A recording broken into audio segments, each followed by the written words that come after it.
Remove sliding door. Unplug electronics. Open the sliding door and disconnect the central plug.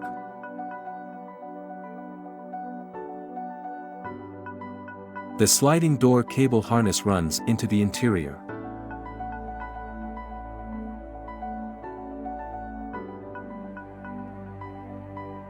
Remove the small cover in the interior.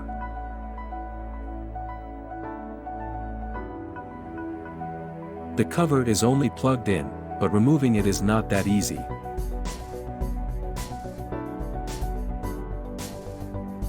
After the cover is off, you can easily get to the central plug of the sliding door.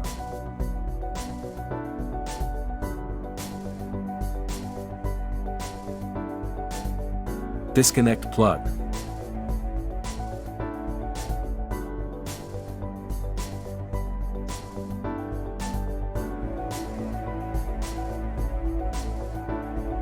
Now remove the bellows/cable guide on the outside, remove the screw.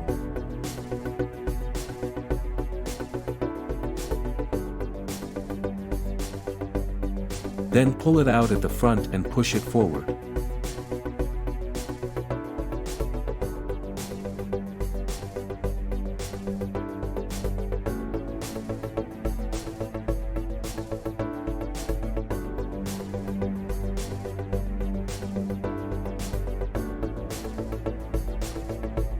Then thread the cable harness outwards.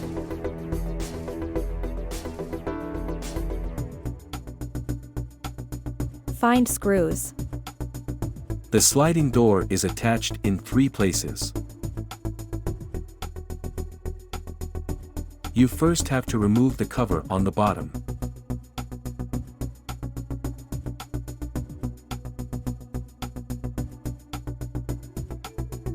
Release the hooks on the bottom and then pull the cover up.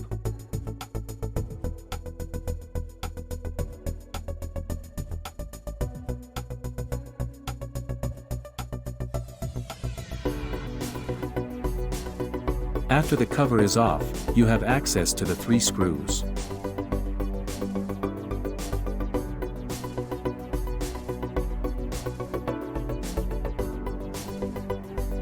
The screws are also located under a cover on the top. However, this is much easier to remove.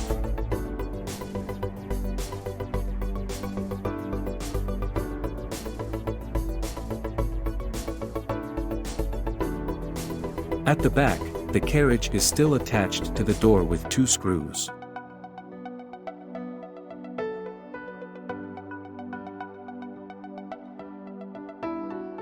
Two people are usually enough to remove the sliding door.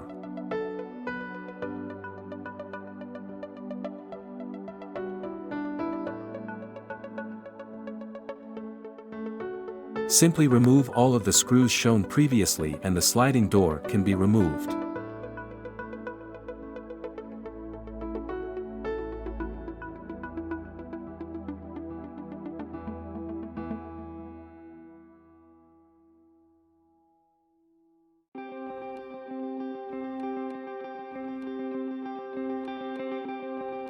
Remove sliding door panel.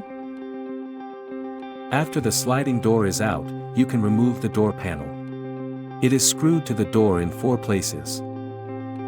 3 of the screws are located under the cover of the inside door handle. Pry out the cover on the sides and unplug the power window switch.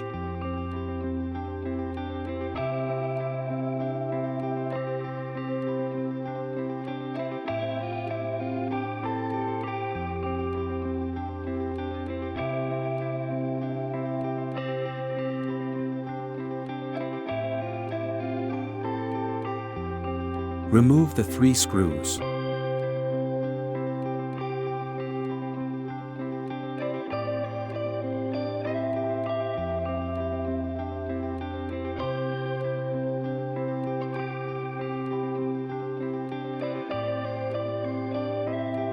The 4th screw is freely accessible and is located at the bottom of the panel.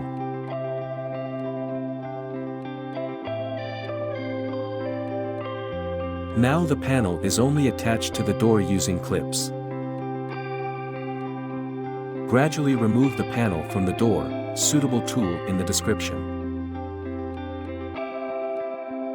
When all clips are released, pull the panel upwards out of the window slot trim.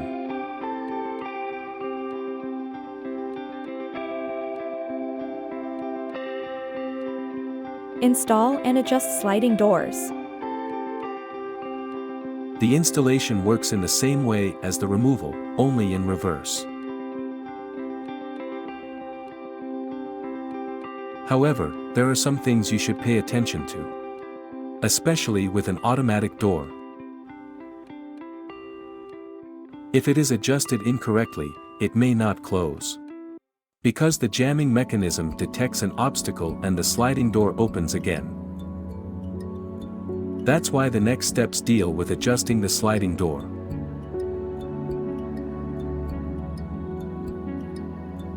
To adjust the door to the front and back, as well as the height at the back, use the screws on the carriage.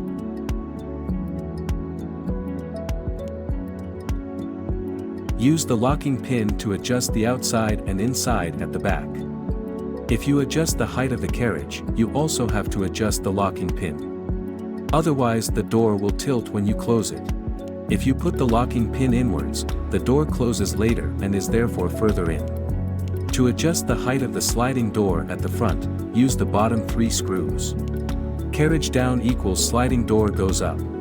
Carriage goes up equals sliding door goes down.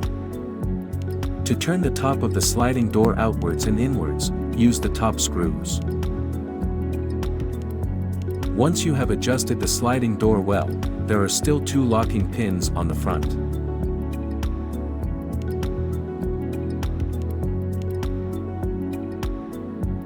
Especially with automatic doors, incorrectly adjusted locking pins mean that the door no longer closes properly.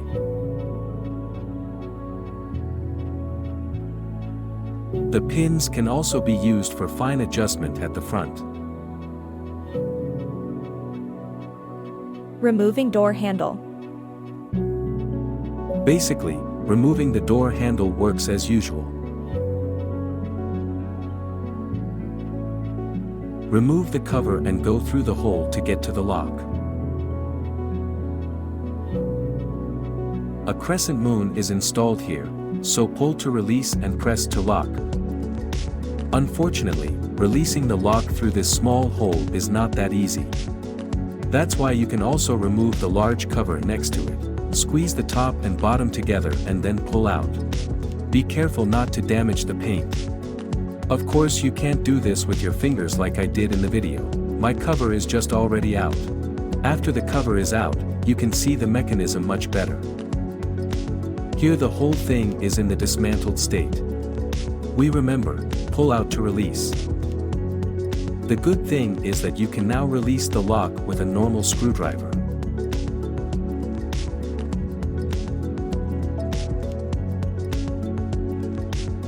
Here you can see the mechanism now in the released state.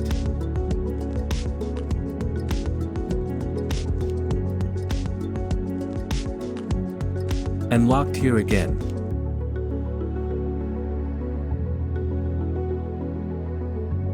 The rest goes as usual.